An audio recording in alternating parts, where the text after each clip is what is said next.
আমার আল্লাহ তাআলা যখনই সামর্থ্য দিয়েছেন একদম প্রথম কাজ ছিল আমার মোহর পরিশোধ করে, এবং আমি অনেক অল্প উপার্জনের মধ্যে আলহামদুলিল্লাহ মোহর দিয়ে দিয়েছি একদম হাতে না। এই যে একটু আগে বিয়ে করলো বাপের পেটে, দেখছে ফ্ল্যাট জমি সব দিয়ে দিছি। আপনি বলবেন আমার এত নাই, অল্পটাই দিয়ে দিবেন, আগে অল্পটাই আগে দিয়ে দিবে। হাদিসে আছে বিয়ের সময় দেনমোহর আদায় করা ফরজ, কিন্তু যারা দেনমোহর আদায় না করেই বিয়ে করে তাদের জন্য বিয়ে পরিপূর্ণ হবে কিনা, এবং দেনমোহর আদায় না করলে কি কি সমস্যা হতে পারে। পেটে অসুখ হতে পারে, হয়তো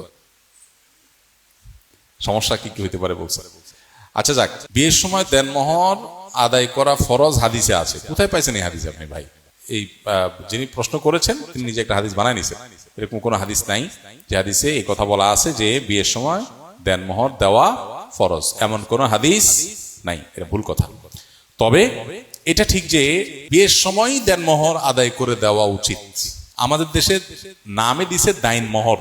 আমরা বিগত সরকার আমলে একজন মন্ত্রীর অনুরোধে কাবির নামার সংশোধনের একটা ছোট কমিটি হয়েছে, ওখানে আমাকে রাখছিল, আমরা এটা প্রস্তাবনা দিয়ে আসছি। এখনো এটা পরিবর্তন হয়নি। সরকারি কাজ কত লেন্দি হয়, মানে সেখানে কেন মানুষ কাজ করে সহায়তা করতে যায় না এটা দেখে বুঝলাম আর কি।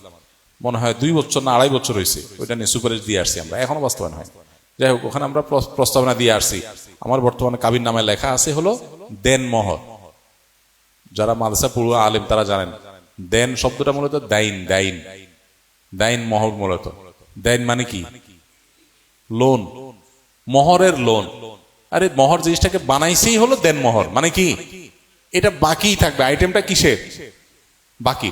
এই যে একটু আগে বিয়ে করলো বাপের পেটে, দেখছেন ফ্ল্যাট জমি সব দিয়ে দিছে। আপনি বলবেন আমার এত নাই, অল্পটাই দিয়ে দিবেন, আগে অল্পটাই আগে দিয়ে দিবেন। আমার আল্লাহ তাআলা যখনই সামর্থ্য দিয়েছেন একদম প্রথম কাজ ছিল আমার মোহর পরিশোধ করে, এবং আমি অনেক অল্প উপার্জনের মধ্যে আলহামদুলিল্লাহ মোহর দিয়ে দিয়েছি একদম হাতে না হাতে। এখন দেখা যায় বুড়া বয়স হয়ে যায়, প্রশ্ন করে যে আমার বাপ মরে গেছে, মার মোহর দেয় না, এখন আমি দিতে পারবো কিনা। মানে কোথায় গেছে সমস্যা, যে বেচারা সারা জীবন ইরান তুরান সব শেষ করে দুনিয়া ছেড়ে চলেও গেছে, মঙ্গর এমন দাইন মোহর, মানে মোহরটা এমন দেনা যে ওইটা দিয়ে যেতে পারে না। খুবই জঘন্য কথা। এই জন্য ইনশাআল্লাহ মোহর সহনীয় ধরবো, যেটা পরিশোধ করা যায়, এবং নগদ দিয়ে দিব। যদি কেউ বাকি রাখতে চায় রাখা যাবে। এই যে হাদিসে আছে মোহর নগদ দেওয়া ফরজ, এটা আবার বেশি বাড়াবাড়ি হয়ে গেল। নগদ দিতে পারলে ভালো, দেওয়া উচিত। বাট যদি দিতে না পারেন বাকি রাখলেও বিয়ে করা যাবে। একেবারে সব নগদ দিতে হবে বললে তো সব আবিয়েতে থাকা লাগবে, এমনি ছেলেরা বিয়ে করতে পারে না। আবার এই মাসালা দিলে তো বিপদে পড়বে। আর হাদিসে কোরআন এরকম বলেও নাই।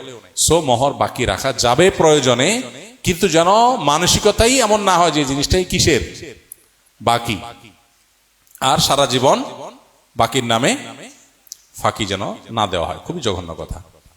এটা ছোট লোকই কেমন কথা। আপনার সামর্থ্য থাকলে বউরে মোহর দিবেন না, আর ঘুরাবেন, ফুসলাবেন, বলবেন আরে তুমি সবর করো, আর কদিন পর ইটালি চলে যাবো, কত টাকা চলে আসবে, সবই তো তোমার। দানায় ফানায় বললেন।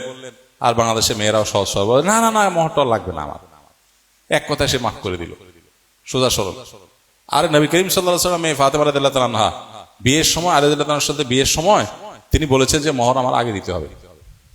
বাংলাদেশে যদি কোনো মেয়ে বলে যে মোহর আগে দিতে হবে, বলবে লা হাওলা ওয়ালা কুওয়াতা ইল্লা বিল্লাহ, আযানাল্লাহু মিনহা, বলবে আল্লাহ তোমার কাছে পানাহ চাই। এই মেয়ে নিয়ে সামনে কি হবে কপালে আমার, এখনই বলতেছে মোহর আগে দিয়ে তারপরে কথা বলো। বাপরে বাপ, তার অধিকার, সে চাইছে, আপনি সেটা খারাপ ভাবে নিবেন। আপনার রুচিতে সমস্যা আছে, মানসিকতাতে সমস্যা আছে, এটা আমাদের সংশোধন করতে হবে।